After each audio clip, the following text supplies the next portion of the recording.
Abortion. It's a very touchy subject that is hard to come at objectively, and most people feel very strongly about it one way or another. If you are against it, you are labeled a misogynist who wants to take away women's rights. And if you support it, then you are labeled a baby killer, both of which are things people don't want to be associated with. But today I'm going to try to talk about it in the most objective way I can. I'm not going to argue about whether it is right or wrong, but rather we are just going to look at the numbers behind abortion, who is getting them, and why.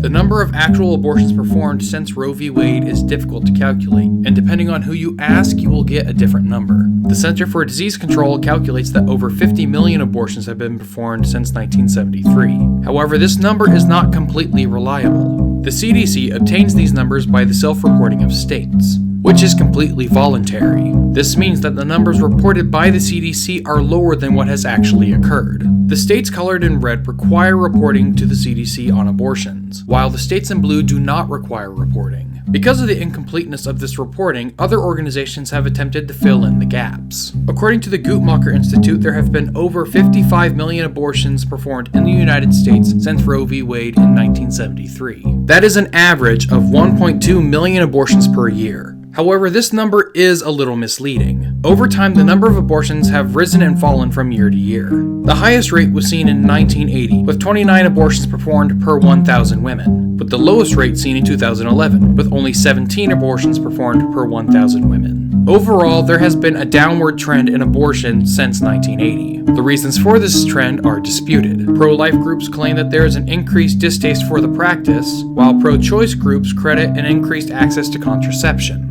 What do the women who receive abortions have in common? According to the National Abortion Federation, 83% of women receiving abortions are currently unmarried, 67% have never been married, and 16% are divorced, separated, or widowed. According to Guttmacher, 58% of women having abortions are in their 20s.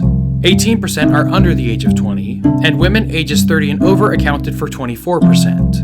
What about their ethnic backgrounds? 36% of the women who receive abortions are white, but represent 77% of the total population of women. 30% are Hispanic, but only account for 17% of the female population. And 24% are African American women, while only making up 12% of the population. In terms of religious backgrounds, 72% identified as being religious, while 28% identified as being non-religious. According to the Pew Research Center, 80% of people identify as religious, and 20% of people identify as being non-religious. What about the reasons for receiving an abortion? According to Guttmacher, 74% say that having a child will dramatically alter their life.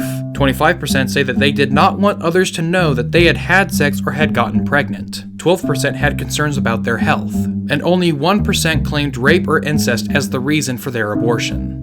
According to Guttmacher and the National Abortion Federation, about half of pregnancies in the United States are unintended, and about half of those unintended pregnancies, minus miscarriages, end in abortion. And according to the National Survey of Family Growth, 70% of pregnancies among African Americans are unintended, with 57% for Hispanics and 42% for whites being unintended pregnancies. And in terms of income, 42% of women having abortions are below the poverty line. So what can we learn from these numbers? A woman is more likely to seek an abortion if she is young, unmarried, a minority, poor, or non-religious. This continues to be a touchy subject, and it's not as simple as anyone wants to make it out to be. If you want more educational content like this, then click the subscribe button for more. Thanks for watching.